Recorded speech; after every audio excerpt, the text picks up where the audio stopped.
Estamos vivendo este segundo domingo da Quaresma e hoje a palavra de ordem para nós é escutai-o. Essa palavra vem do próprio Deus, né? Escutai-o. Escutar quem? Jesus, né? Escutar a Jesus. Se domingo passado, na quarta-feira de cinzas e no primeiro domingo da Quaresma, a palavra de ordem para nós era convertei-vos, né? E essa palavra é forte, né? Precisamos nos converter, mudar de vida. A palavra de ordem para nós hoje é escutai-o. Escutai a Jesus. Ele tem algo muito importante para nos dizer. E essa é a proposta do Evangelho de São Marcos que nós estamos refletindo, meditando ao longo desse ano. São Marcos tem uma perspectiva. Ao escrever o seu Evangelho, ele quer responder uma pergunta: quem é Jesus? E ao longo de todos os capítulos ele vai nos dando essa resposta, né? Primeiro capítulo, Jesus ensinando na sinagoga. Jesus é o nosso mestre. Ele nos ensina. Nós precisamos ser bons discípulos. Depois Jesus que cura a sogra de Pedro, né? Então Jesus cura as nossas enfermidades. Depois ele que expulsa os demônios de um endemoniado. Jesus expulsa os nossos demônios. E aqui nos fala o próprio Deus: este é o meu filho amado. Então aqui nós vemos o próprio Deus falando que Jesus é o filho amado do Pai. Jesus é o filho amado do Pai. Vamos repetir essa frase? Jesus é o filho amado do Pai. O próprio Deus dizendo, né? Este é o meu filho amado, escutai-o. E se nós escutamos Jesus, através da sua palavra, nós vamos nos fortalecendo na nossa fé. É isso que o Evangelho quer, que nós fortaleçamos a nossa fé, né? É por isso que a primeira leitura hoje nos apresenta um dos maiores homens de fé, né, que nós podemos ver na palavra de Deus, lá no livro do Gênesis, Abraão. Abraão a gente pode dizer que é o pai da nossa fé. Era um homem de muita fé, tanto que no Antigo Testamento era o maior de todos, né? E aí nos mostra Abraão sendo provado na sua fé. Abraão, ele tinha tantas coisas, ele era um homem abençoado, ele só faltou uma coisa para ele, né? Ele não podia ter filhos, e ele ficou quase a vida inteira com esse sofrimento, porque para o judeu não ter filho significava que ele não era abençoado, e ele sempre quis ter um filho, e quase no fim da sua vida ele teve um filho, né? Seu filho Isaque. Esse filho era uma bênção para ele. Abraão teve Isaque, ele tinha 100 anos de idade já, né? E teve um filho. O povo da Bíblia vivia bastante, né? Naquela época, ele tinha 100 anos. Pode olhar lá no capítulo 21 do livro do Gênesis, quando ele teve o seu filho Isaque. Ele teve uma alegria com aquele filho. Um pai que conduz um filho, ele levava seu filho para passear nas pastagens, olhava os rebanhos, ele conduzia, ele tinha um amor especial por aquele filho Isaque, né? E tanto amor, ele se apegou a Isaque. Só que, aí lá no capítulo 22, né, depois de alguns anos, Deus pede para Abraão: Abraão, sobe a montanha e oferece seu filho Isaque a mim.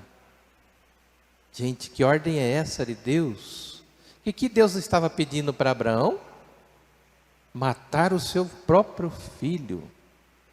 Gente, que ideia, que ordem absurda de Deus. Mas será que Abraão disse: não, Deus, o Senhor me deu esse filho, eu já tenho mais de 100 anos, agora que eu estou alegre com esse filho, o Senhor vai me pedir para mim sacrificar meu filho? Não vou fazer isso não, pede outra coisa, menos isso. Abraão falou isso? Não. Abraão não falou uma palavra. É só você ler. Assim como Deus deu a ordem, Abraão pegou então seu filho, juntou a lenha, colocou no burrinho, subiu a montanha.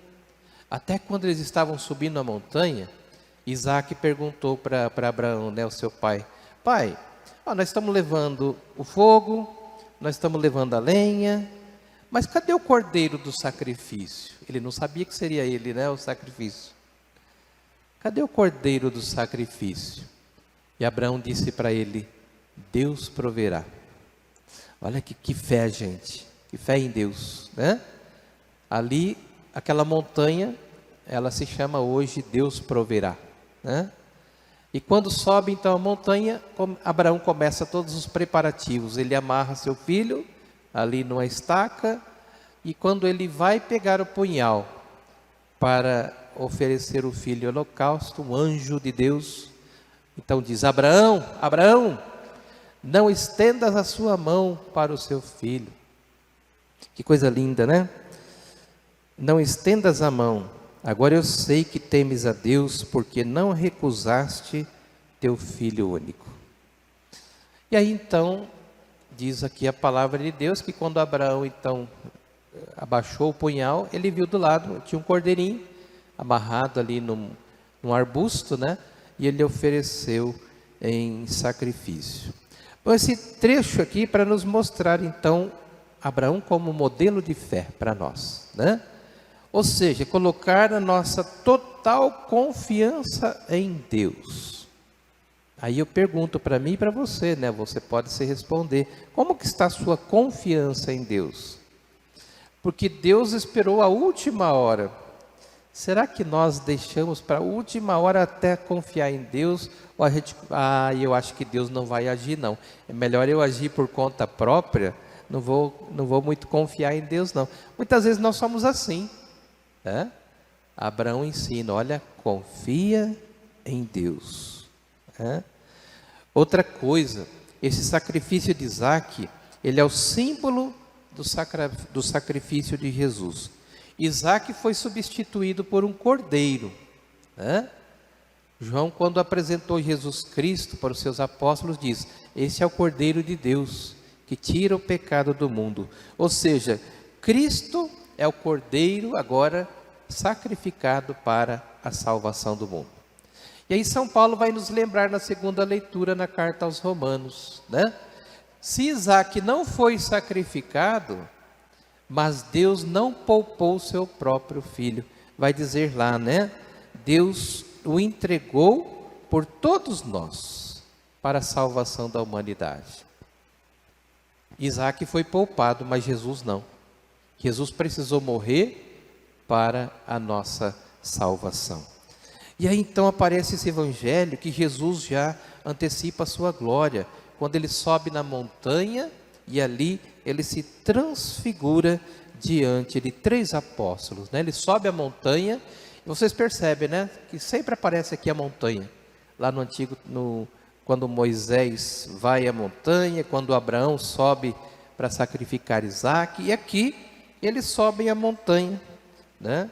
E ali Jesus se transfigura diante deles e leva Pedro, Tiago e João. E nessa cena da transfiguração conta que a veste de Jesus ficou tão branca como nenhuma lavadeira sobre a terra poderia alvejar. Ou seja, ele colocou toda a sua glória, os seus 3 apóstolos, né? Eles puderam contemplar toda a glória de Jesus já antecipadamente. Jesus fez isso justamente para animar a fé, porque eles estavam um pouco desanimados, né? Então, mostrando aí para eles: olha, essa é minha glória, só que quando descer não conta para ninguém, né? Eles ficaram extasiados. E quando Jesus resplandece, aparece quem do lado? De um lado aparece Moisés, do outro lado Elias, né? Moisés é aquele que recebe a lei de Deus, os 10 mandamentos. Simboliza o que naquele momento? Que em Jesus se cumpre toda a lei. De fato, Jesus veio a dizer, né? Eu não vim para abolir a lei, mas colocá-la em pleno cumprimento. Depois, do outro lado, Elias, né, o grande profeta do Antigo Testamento, simbolizando que em Jesus se cumpre toda a profecia. Portanto, essas duas figuras, Moisés e Elias, ressaltam a lei e os profetas, que são realizadas plenamente em Jesus. Portanto, hoje, nessa nossa caminhada para a Páscoa, nesse tempo da Quaresma, nós somos chamados também a, com Jesus, subir a montanha. Domingo passado nós fomos chamados a ir para o deserto. Vocês se lembram? Para o deserto. O deserto é um lugar de silêncio, né? Não tem nada no deserto. Ali está em oração. Hoje somos chamados a subir a montanha. E a montanha é ter o nosso encontro com Deus. Como aqui em Três Fronteiras não tem nenhuma montanha, qual que é a nossa montanha? É a igreja, né? Aqui é a nossa montanha hoje. Nós chegamos aqui hoje para juntos ter esse encontro especial com Deus, com nosso Senhor Jesus Cristo e ouvir a sua palavra. E aí então, quando Jesus Cristo, aliás, quando Pedro vê aqueles dois grandes personagens do Antigo Testamento, ele vai dizer: Senhor, é bom estarmos aqui, vamos fazer 3 tendas, né? Uma para ti, uma para Moisés e outra para Elias. Aqui a gente vê a proposta de Pedro, que é uma proposta de acomodação. Ai, como é bom ficar aqui, né? Esse vento gostoso lá na montanha onde ele está, venta o tempo todo, leve, gostoso, fresquinho, né? Vamos ficar aqui, vamos ficar um tempão aqui. Mas em contraproposta, Deus fala, enquanto Pedro está dizendo, Deus corta Pedro no meio e vai dizer: silêncio, Pedro, este é o meu filho amado, escutai-o. Ou seja, Pedro tem uma proposta de acomodação, vamos ficar aqui, né? E a Deus não, escutai-o. E quem escuta Jesus, sai do seu comodismo, né? Saia do seu comodismo, é hora de ação. Então, escutar Jesus significa o quê? A gente viver a nossa fé, né? E o que é a nossa fé? O que é ter fé? Ter fé não é só acreditar, mas é uma adesão da nossa vida a Deus. É colocar toda a minha vida a serviço de Deus. Isso é ter fé, né? E a fé exige de mim e de você uma resposta. Então, quando alguém chama você para algum trabalho, algum encontro, algo na igreja, qual que é a sua resposta? Se eu tenho fé, realmente, eu vou dar a minha resposta de amor, eu vou dar o meu sim, né? A fé exige uma ruptura, cortar alguma coisa. Se eu não cortar, aí eu não vou assumir a minha fé. Então, o que te impede de participar da igreja? O que te impede de ir ao encontro de Deus? Às vezes a minha preguiça, às vezes um vício, né? Às vezes as festas daí do mundo e tantas coisas, né? Muitas vezes até a nossa família vai nos tirando, né? Vai exigindo tanta atenção, e aí a gente também não dá atenção a Deus, né? A Deus que merece. Então exige também uma ruptura com alguma coisa, né? E por fim a ação. O que eu vou fazer? Como que deve ser a minha ação a partir daí? Esse é o descer da montanha, né? No versículo 9 vai dizer: ao descerem da montanha, né? Então não adianta ficar na montanha. A montanha é gostoso, né? É gostoso ficar aqui dentro da igreja, estar em oração, reunido com as pessoas, mas também é hora de sair, né? É hora de voltar para a nossa realidade.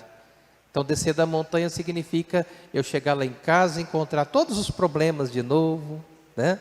Ter que resolver tanta coisa, ter que ajudar tantas pessoas, é assim. Então, é uma proposta de Deus também, nós não podemos sair da nossa realidade. Vamos para a montanha para nos fortalecer de Deus, mas vamos descer da montanha também para podermos colocar em prática tudo isso que nós vivemos. Por isso, obrigado, Senhor, por essa palavra. Que essa palavra, então, me ajude a fortalecer a minha fé. Assim como a fé de Abraão, né? que não recusou de sacrificar o seu filho, que eu também não recuse de sacrificar tantas coisas na minha vida para te servir. Senhor, faz desse servo um profeta da transfiguração. Cada um de nós aqui, né? Que nós possamos sair fortalecidos na nossa fé. Louvado seja nosso Senhor Jesus Cristo.